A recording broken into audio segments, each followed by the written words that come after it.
ছাদ বাগান সবারই ভালো লাগে আসলে। নিজের হাতে যদি কোনো সবজি লাগিয়ে সেটা যদি ফলন ভালো হয়, সেটা দেখতে আরও ভালো লাগে। এই মিষ্টি কুমড়া গাছটা আমি বাড়ি যাওয়ার আগে বীজ পুঁতে রেখে গিয়েছিলাম, তো বীজটা আসলে অনেক দিন পরে চারা হয়েছে।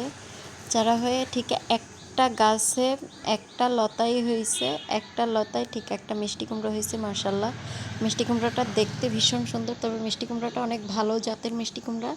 বাজার থেকে কিনে এনেছিল এক ফালি, তো সেই বীজই আমি বুনেছিলাম।